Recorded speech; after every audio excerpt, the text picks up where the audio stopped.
Before we continue, a small word from our sponsors, Anchor.fm. If you haven't heard about Anchor, it's the easiest way to make a podcast. Let me explain. It's free. There are creation tools that allow you to record and edit your podcast right from your phone or computer.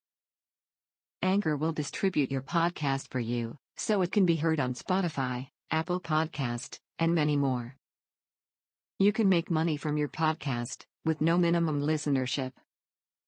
It's everything you need to make a podcast in one place. Download the free Anchor app or go to anchor.fm to get started. Hello, listeners. Welcome to Season 2 of the Masters Decoded podcast. I am Manish Merchant, the Chief Decoder.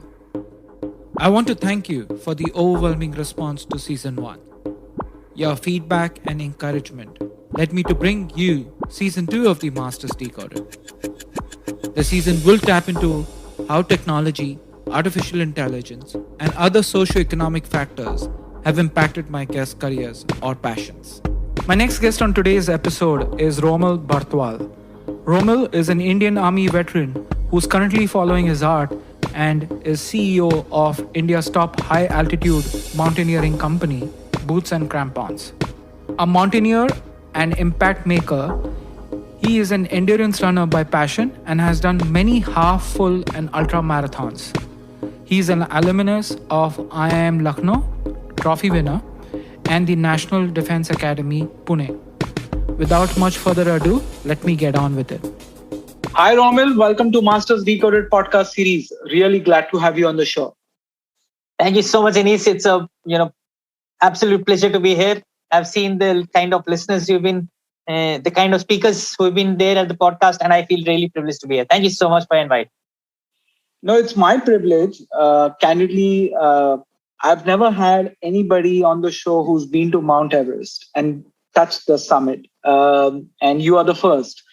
And there are a lot of questions which are bubbling in my head right now. But let's talk about the summit. Let's talk about that experience. And you've not only,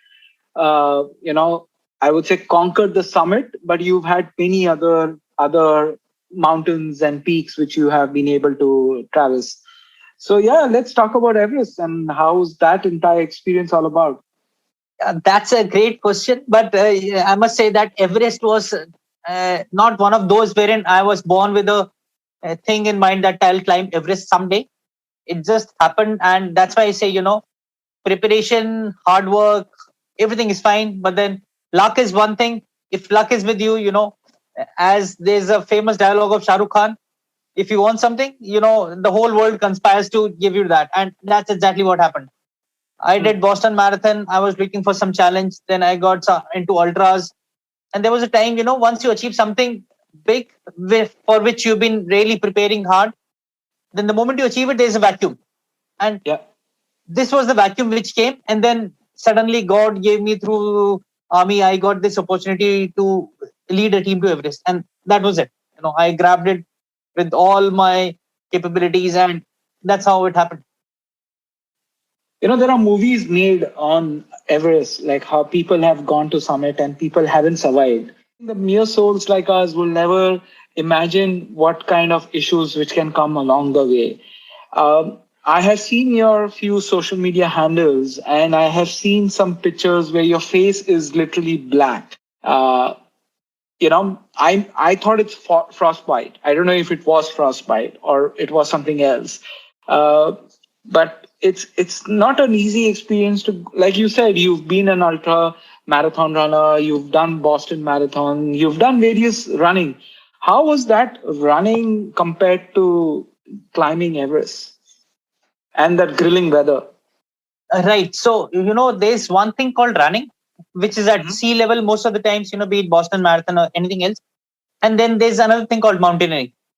The two are related in the sense that running helps you in, reaching the top of Everest and things like that. It physically builds you up. But then it's not mandatory that somebody who's a good runner needs to be a good mountaineer as well.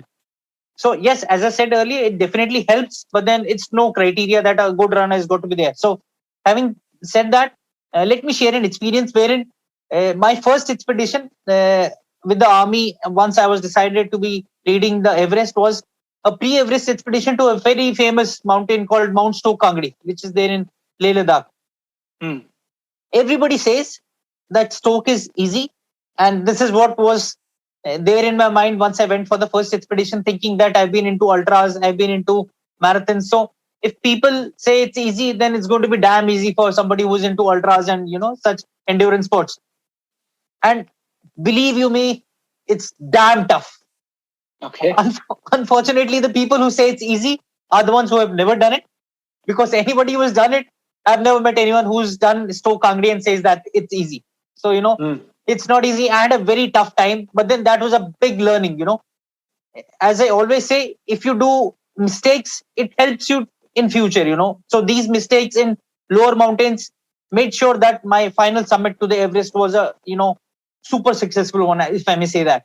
So Okay. that's what I say. Mistakes and all happen at lower intervals, at lower levels are perfectly fine. But then final, you should be well prepared, and that's what happened with me. Stoke, I struggled a lot, Hmm. but then finally I could reach the top. My team did well, and those learnings I carried on for my future training, and I made my amendments in the training plans. How serious I got to be, rather than being in comfort, thinking that it's going to be easy because of my endurance background. That was the first part. Second part, regarding the frostbite and things which you said. So for a 2 months Everest expedition, I lost my skin layers 3 times. There was one layer of skin Wow. which got burnt. Yeah. So, it's very strange. I never thought that would be the case. So one layer of skin peeled off, then second layer came, and then third layer again was black. So, within those 2 months, that was the third layer. It wasn't frostbite. So you call it sunburn. And the UV rays Hmm. are so very harsh at those altitudes that, the skin gets burnt. So that was the reason. Wow. Okay, that must be painful. Losing skin and that skin getting exposed to those harsh UV rays as well. It's not the Initially, snow, it's not the cold, it's not the altitude, it's not the breath, the lack of oxygen which kills you. It's many other factors also. that's one aspect, but then inside I was happy, because that's the only place wherein uh, you've come for a bigger cause. It's these are small things. I had team, my doctor used to say, sir, let's use SPF 50 sunscreen or something. I said, it doesn't matter. What matters is that we've got to be there, and let's focus only on those issues. There were members who applied all those. I was happy. Those I thought were the trophies of being there, lifetime memories. Just building on this, and there are so many questions bubbling up in my mind right now to what few things you've just said. But let's get one piece out, which is the army piece. And I believe you've served in the army as well. And that's how you got the opportunity to now partner and work with army. So first of all, thank you for your service. Again, I'm having first person who's actually served in the army. So thank you for your service. But why you got selected to lead or build? And I believe you've done various things with army. It's not just these mountaineering expeditions, but you've had different stints and you had different roles within army. So yeah, share a little bit about that. Anis, that's a long journey, and thanks for the kind words about the army and the service. So after my 12th from Delhi, I was in a school, Sardar Patel Vidyalaya, and Mhm. after my 12th, I joined the National Defense Academy in 1994. So my Mm. journey's army is of 26 years from 94 to 2020, and it's Wow. been amazing journey. That's to say the least, because 18-year-old getting into army, everything army has given me. Right from how to wear a shorts, how to brush your teeth, everything. I was a dumb kid all through my life till my school. Okay. It's only once I joined the army, they gave me so many opportunities, and whatever I am, beyond doubt, it's because of the background I had in the army. So why NDA? Why did you choose to get into an NDA? NDA, see, way back in 1994, I was in a school which had a lot of cultural values, a lot of value education kind of a thing. And that was, there was no corporates or big companies like that. So options were, engineering, medical, and, maybe government service and defense. NDA was one reason because I wanted to be in something which is more to do with physical fitness, staying fit, active, rather than being in a lifestyle which is only restricted to being a desk job or something like that. So, and beyond everything else, it's the love for the country, and not many people get this opportunity to be Yep. what they want to be. So that was the reason primarily. Okay.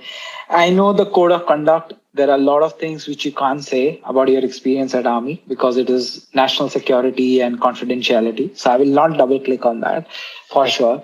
But building on further, and when I look at the different roles which you have performed, you've been a technical program manager with Special Forces. You've been a technical program manager with the Indian Army, and you've been in places where you've trained people, whether it's on the engineering aspect or managing or helping the army or the military to get individuals or young people equipped enough. Now, we all see these interesting snippets, right? Now, today, the world of digital, you see these videos about how grilling these trainings are.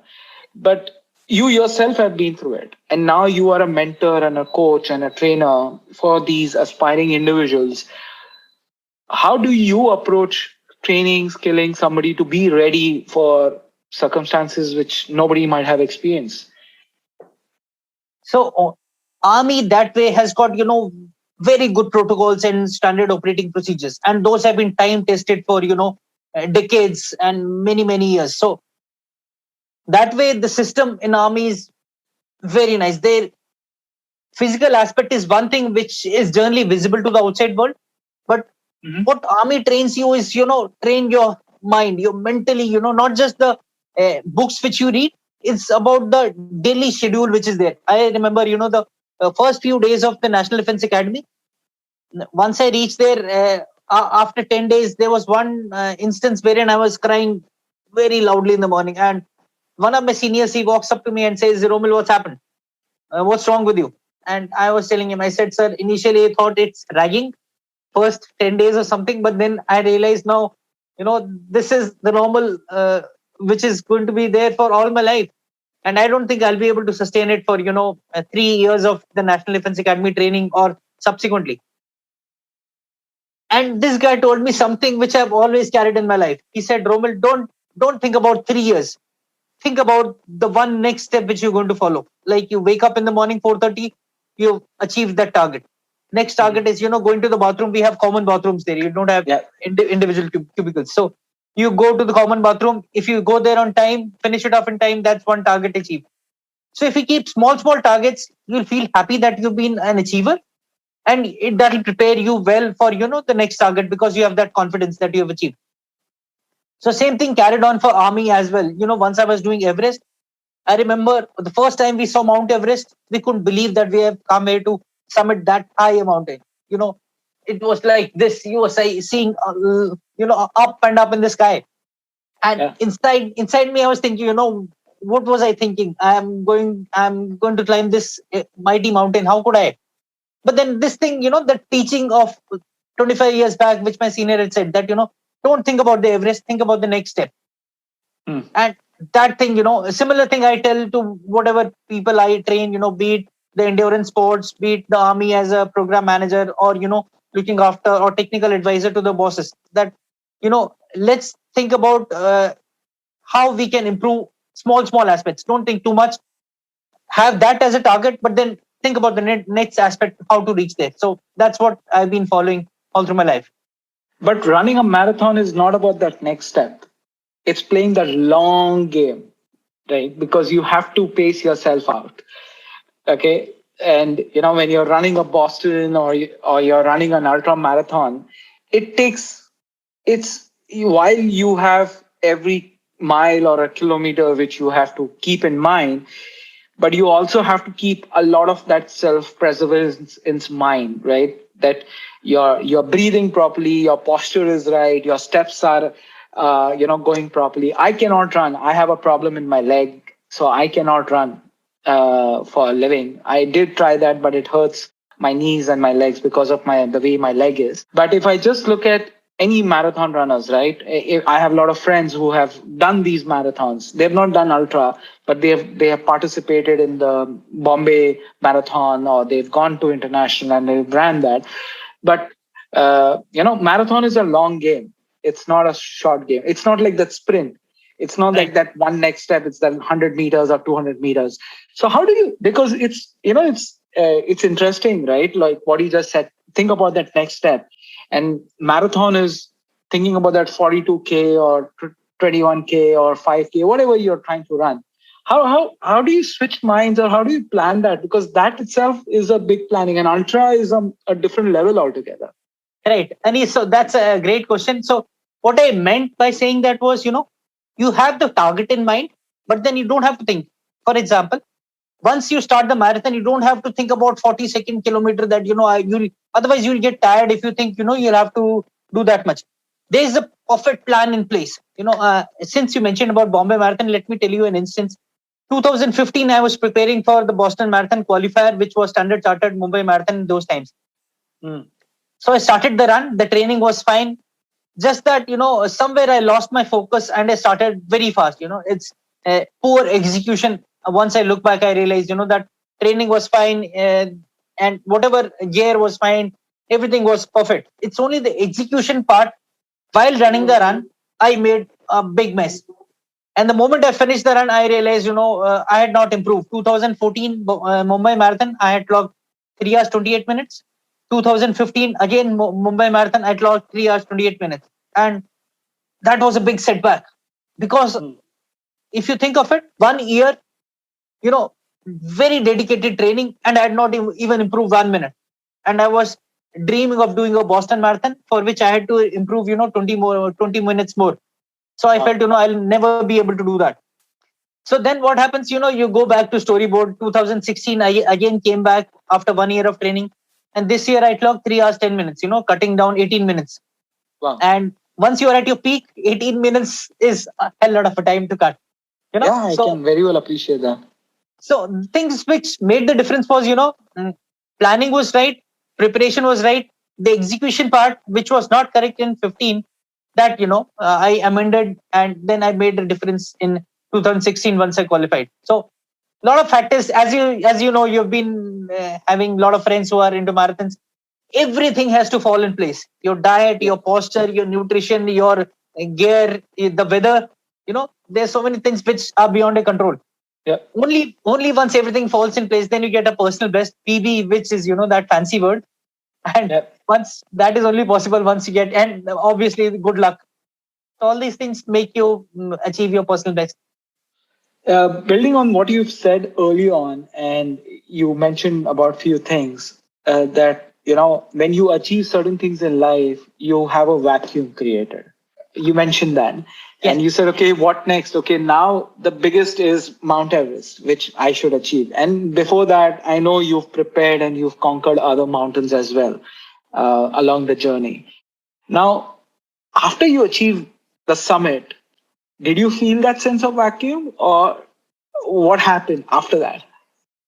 So I've felt that vacuum multiple times. The first time was Boston Marathon, because frankly speaking, for an amateur who's not too much into running, and more than that, not good in running, everything has to be, 24 hours a day, 365 days a year, he has to think about Boston.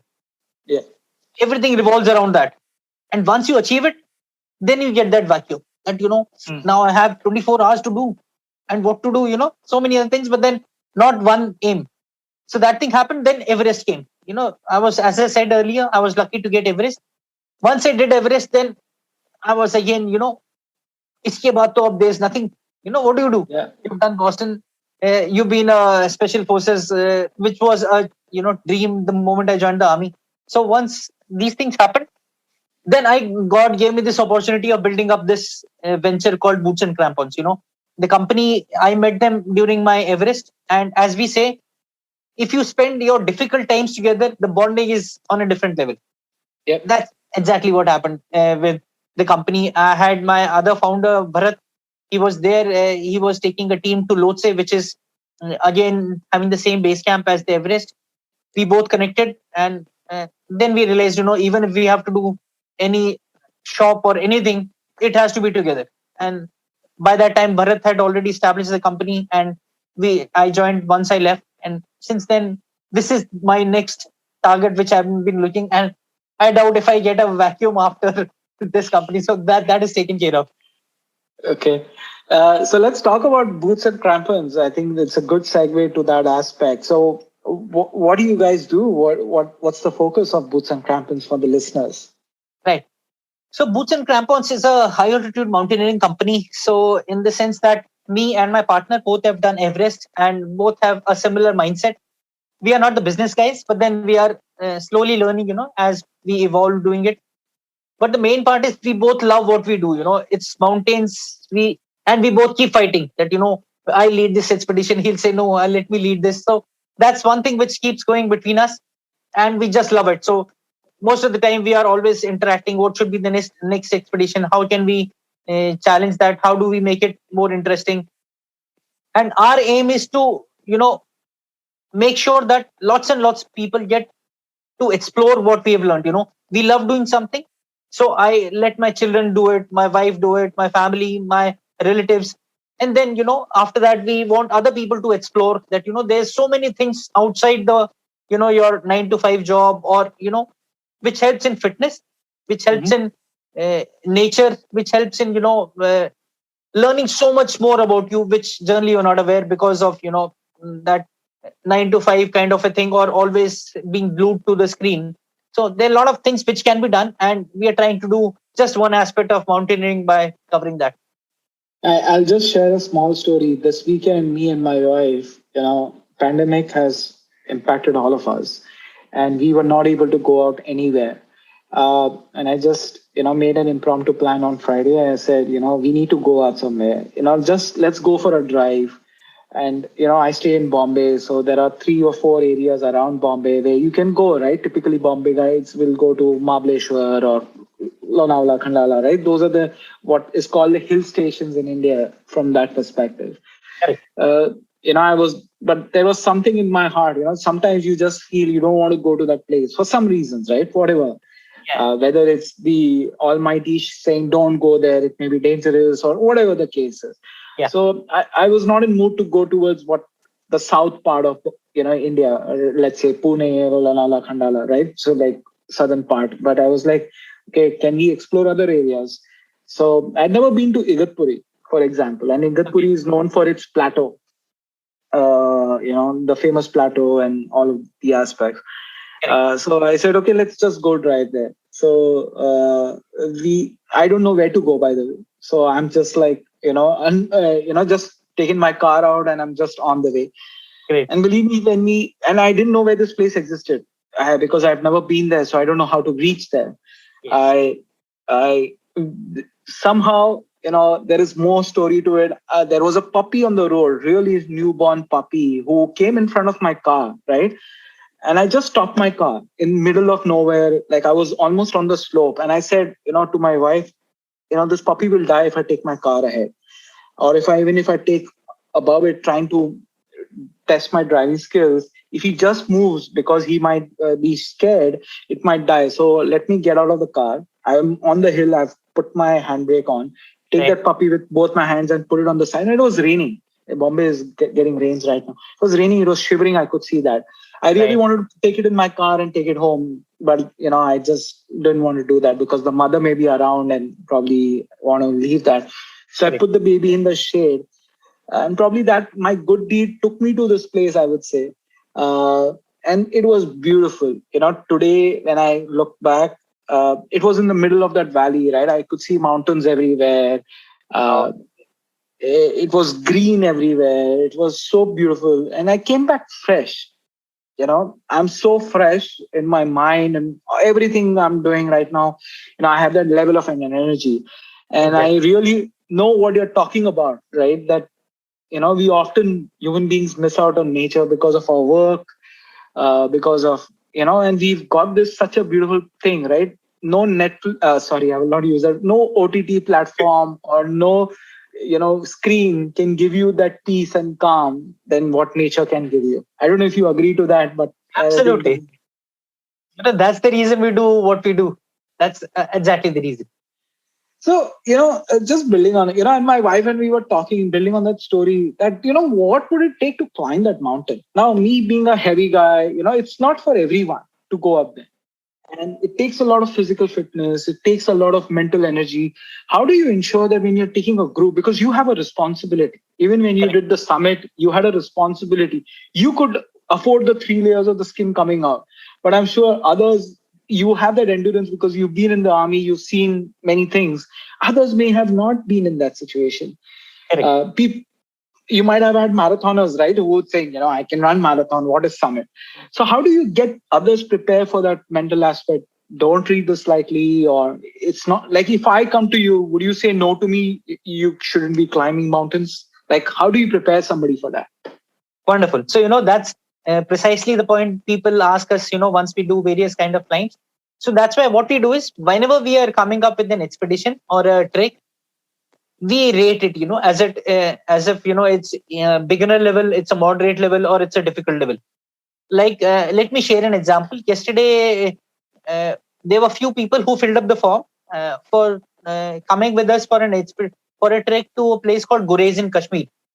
So in Gurez, it's a beginner level trek, very easy. So a lot of people, they messaged, they said they wanted to join, they filled up the form.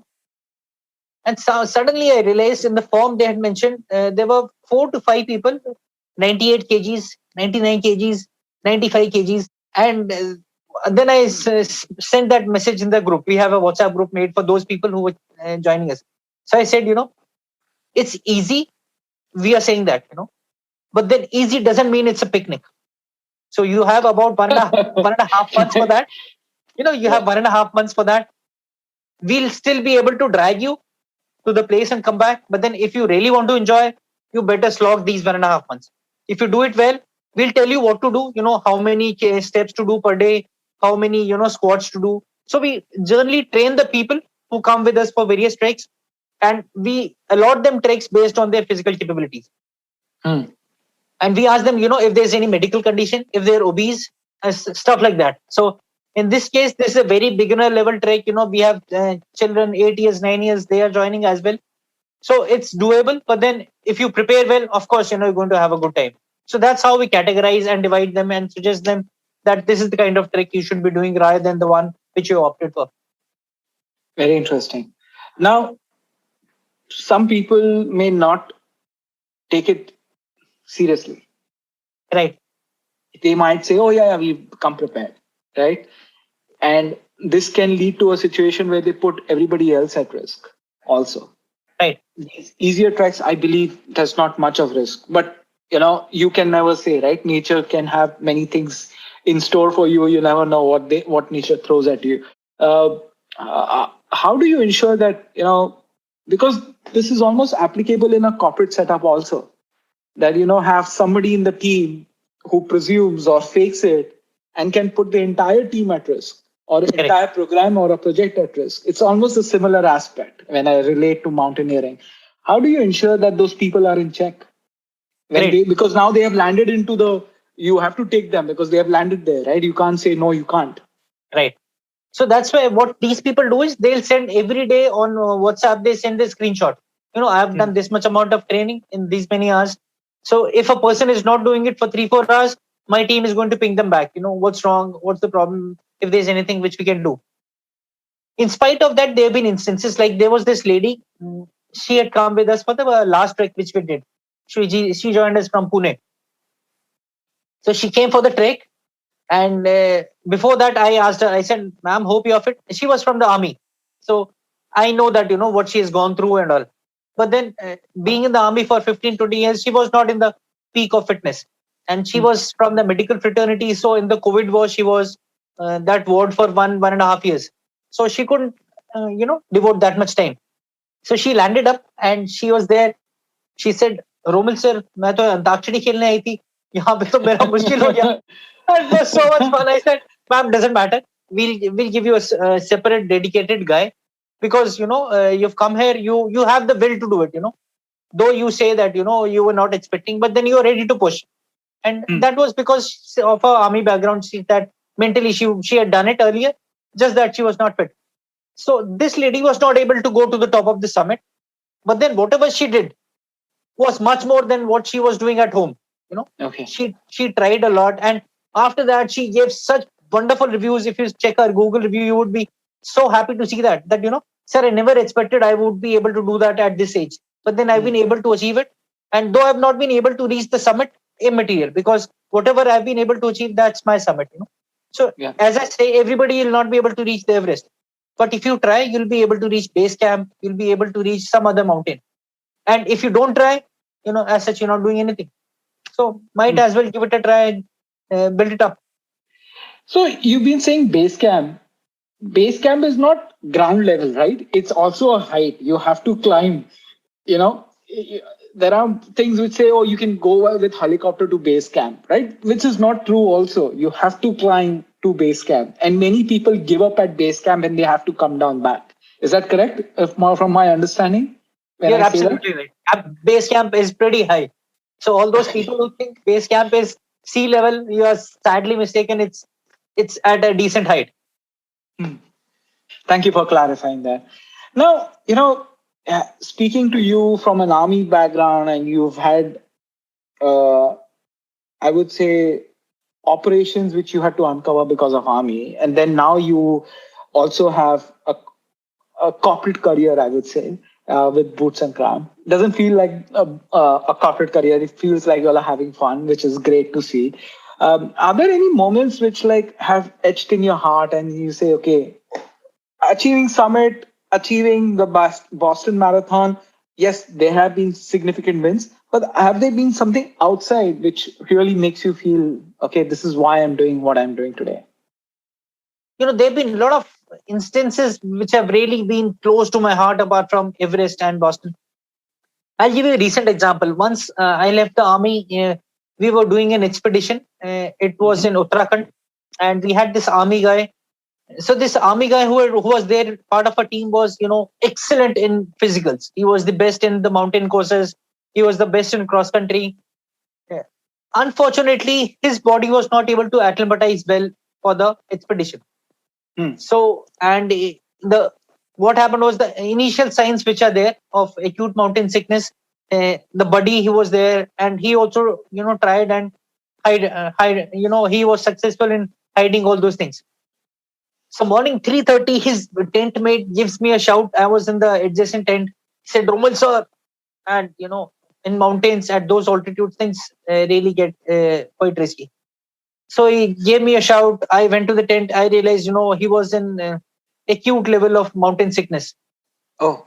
So we quickly gave him supplementary oxygen, tried to help him out, but then we couldn't do much, And the moment first light was there, we took him, and we, 5 of us, I realized, it was a bit serious. So we took him down to the base camp, to the roadhead, for taking him to the medical emergency. So while we were coming, there were a lot of times we felt that, we'll not be able to make it to the roadhead because he was pretty severe. But then, as we say, God was kind, and that was really challenging, I was continuously on call with my satellite phone to the doctor, and we were telling him, this condition and all. And at a point of time, I was in tears because the doctor asked me that he wants to speak to the individual, and I was not able to give him because he was not in that condition. And that was close, that was a really close shave. And once he was evacuated, the doctors at the hospital said that, had there been any other guy, he wouldn't have made it. It's because of this guy being in army, discipline, and that will to live, survive. He was able to do it. So things like that really challenge you and dig you deep, what you are made of. But then that's what it is. That's what the risk of mountains is all about. So that was one instance which has been very, very close. And whenever I see him or we talk on phone, we are on a different level altogether. We have met only once, but then the bonding we share, cannot say anything about that.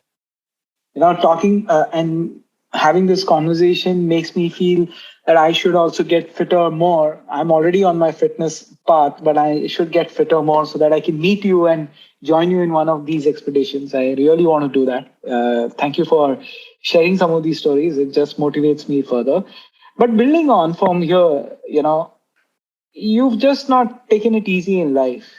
Okay, the way I look at it, whether it is, your professional side, and in your personal fitness side, but even from an education perspective, right? You could have been in NDA, done an army, had a nice fat paycheck or a pension coming, from an army because you've been in the army. You've not done that. You went and did your engineering from IIT Kharagpur. You did your program from IIM Lucknow. Why all of this, right? What was going on in your mind?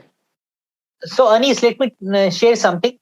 Anybody who climbs Everest, people say you can divide your life into two parts, before Everest and after Everest. That's a Hmm. clear demarcation.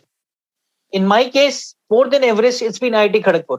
And why I Hmm. say that is, whatever I have achieved in life has been after my IIT Kharagpur stint. Be it Okay. ultramarathons, be it marathons, be it anything. So IIT Kharagpur has been a big turning point in my life. Wow. Massive. Why I say so? My graduation was in third division. I Hmm. was 3.47 CGPA once I passed out of India out of a scale of 9. And then I tried hard to make it to 3.5, but because that would have meant second division, I couldn't. Because of the rigors of army training and all, I couldn't do that. And it's not that I never used to like studies. It's just that, I just couldn't do it because physicals, I was not good. So I had to really struggle hard for running as well. So as you said, from outside it looks very rosy and but then the hard work which has gone, we understand what goes behind once you achieve Hmm. something. So that was exactly the point. There was a lot of hard work, be it academically, be it mountaineering, be it physical endurance. I was one of the worst in my squad, which is a hostel in India, Wow. as regards cross country is concerned, running aspect. So all these friends of mine or my course of India, they kick my butt saying that what has happened, how things have changed. So it's come a harder way. It's been a tough journey. But then once I reached the IIT, a third division of graduation, making to IIT Kharagpur, and then doing well. I'll not say I was very good, but then I published few international journal papers. I did well. I'm still in touch. The professors still are in good terms. We keep interacting. So that gave me a lot of confidence. It's in life as well. Once you've had a very ordinary kind of a thing, and once you achieve something, you get first thing you get is a lot of confidence that I'm not the dud which I think I am. There's more to it which I can do it. So some people take time to achieve in life, and I am kind of that late starter diesel engine which has triggered later on. So that's exactly the point. So that was the reason. Once I reached IIT Kharagpur, I scored a good grade points. Then I went to Hyderabad, started long distance running and all.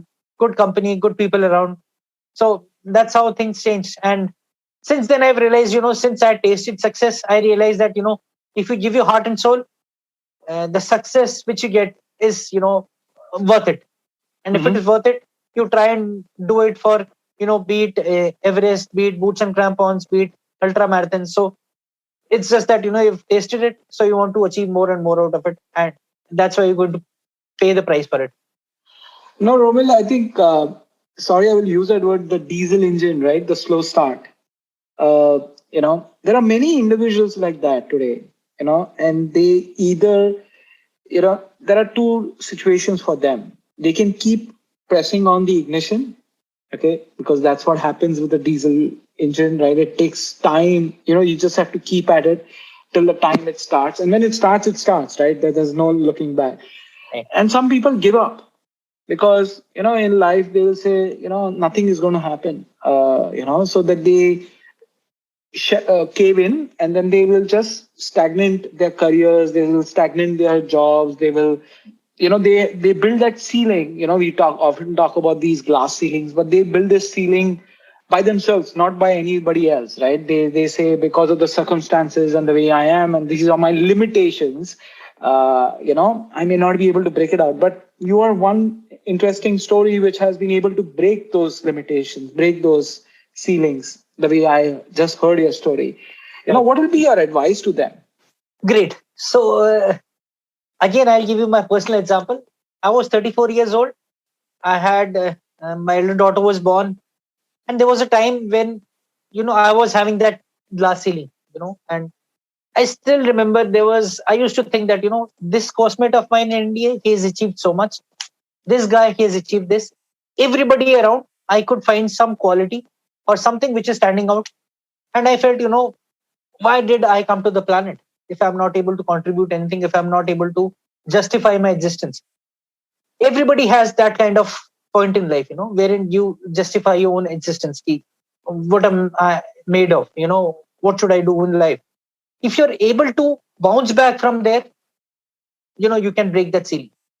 If you succumb to that, then you are, then you stay there itself, as you just now said that last scene. So in my case, I think maybe the army background which was there, which teaches you, resilience, keep failing, keep trying, because in the cross country there'll be 2000 cadets who will be running. There's going to be only one winner. So you'll keep failing and you'll keep getting punishments. In NDA, it's not that somebody is going to take it to the heart. If you fail, you get a kick, you get up, do again, try something, keep getting kicks. So that training of failures, keep getting kicks and then bouncing back again. You don't keep it to heart that I failed. Danda pada, punishment hua, we forget it. It's like that. So I was lucky I could bounce back from that stage of 34. And now once I look back, I feel, those were the formative days of my building up. Had I not been in that kind of a black hole that time, I wouldn't have risen. But then everybody has to go through that. If you bounce back, you have to really push hard. And once you do it, you will be a changed person for sure. Great. No, some amazing perspectives. And you said you were at the age of 34 and your elder daughter was born. And I did see a video where she got a certificate of, I believe recently she had come for an expedition along with you all, which is beautiful to see, both of you bonding well on that video. And talking about family, it's that ecosystem which has to support you also to come out. You were in that black hole. So how did that family play a role? Because at the age of 34, going and studying and saying, I'm going to go and study, right? And your daughter is born right now. Okay. You have, pressure that you have to take care of family and all of that, right? And then you're saying, no, I need to study. Okay. And study doesn't mean money, right? Because study means giving money, not earning money. So how did that ecosystem help and support you across this? And even now doing mountains one after the other, it's putting your life at risk every day. Sorry if I'm saying that. How is family enabling or supporting this aspect of your career? So you're absolutely right. People say my success, they see only that, Romil has done this, but the hard work which has gone behind the producer, director of any movie, people just see the heroes. That's a lot of effort. That's a lot of pain. That's a lot of commitment. I've seen my daughter crying because I was invited as a chief guest in their school. The principal called both my daughters saying that we want to invite your father for a annual program. And you know how kids are, Yeah. And I was in Leh that time training my army team for the Everest. And I just couldn't come. And they were like, Papa, please come. And this is just one instance I'm referring. There have been so many such instances wherein I've been required at home, but I'm not available. Mm-hmm. But then that's where the understanding, the support of the family comes. And if that support is there, then only you can, build castles if the foundation is good. So I've been extremely lucky. My wife, my kids, my parents, they've been a tremendous support. Obviously, no mother wants their child or no wife wants their husband to climb Everest at the age of 43. But then they understand that, army is such, and they've got that confidence in me that, if there's a doubt from their side, I'll not be able to perform 100%. So they've been always a good support. And that's how I've been able to achieve whatever I've been able to do in life. No doubt. This has been such an amazing conversation, Romil. You've personally motivated me, and I'm sure the listeners would be highly motivated listening to your story. Just one last question, because apart from family, is there somebody whom you look up to as a mentor or a coach? So I'll not say it's not just one person. It's the organization which has built me up. The kind of support I got in army was tremendous. As I said, right from 18-year-old to last year once I retired, and now as well. It's not that it's ended. Army itself is a family. If I'm in Leh Ladakh, my family is somewhere else the army looks after them. So I can do what I'm doing. If a soldier is able to fight in the borders, it's because he's sure that the army is there to look after the families, the children, and their children are going to school, their school buses which are running. So the whole ecosystem in the army is with a lot of growth, that pushes you to do your best. If I know that I have to climb Everest, I have the responsibilities of these 20 people, then I know that if there's anything which goes wrong as a team leader, it's my onus. I cannot let that happen, because then the army will get a bad name. Then the whole thing just succumbs, that the preparation was not good, everything. So this kind of pressure, this kind of motivation which comes from the organization pushes you to do well. And they've been so many role models, be it veterans who have retired, being the ones who are serving. And the organization which itself trains you to die, to fight. Who otherwise would come with you saying, okay, Anis, come, we'll go and fight a battle wherein you can die anytime. This kind of leadership, this kind of training which is there, that's only possible once you have an organization like Indian Army. Wow. It's a great blessing to have served in the army. And once you come outside, you realize how things have been, how blessed you feel to have been there. Now, Romil, this makes me more proud and makes my chest much more bigger hearing about the Indian Army. I'm an Indian at heart. You can say with all energy, with wherever I go in the world, still an Indian and will always be an Indian. And on that note, Romil, it's been a pleasure, an absolute pleasure to have you on the show. Thank you for taking time out. It's been an honor to have you. I would put that word. Thank you so much, Anis. I feel great to share my story, and thank you so much for such a platform, which I was, happy to see the kind of people you invite, and I'm glad you thought me worthy enough to be invited here. Thank you so much. No, I'm worthy enough to get your time. You should not say that, you are worthy. I would say I'm worthy enough to have somebody like you on the show. So thank you. Thank you for your time. And I'm sure many listeners will be connecting, reaching out to you, and probably joining the expedition with boots and crampons. Thank you so much, Anis. Thank you for listening in. And we close yet another episode of Masters Decoded. If you've enjoyed the episode, please, you can help us out by sharing it on social media. I would personally appreciate that. It's how we can reach more listeners, and the more listeners we have, the more awesome guests I can get in touch and convince to participate in these conversations that are a joy to have for me, and I hope they are a joy for you to listen as well. You can also help a lot leaving reviews on iTunes or your podcast service of choice. Reviews are surprisingly helpful in supporting the podcast to get to more listeners. If this episode has intrigued you, I would request you to subscribe to the podcast to stay up to date and get notified to the future episodes. With that, I bid you and see you in the next episode.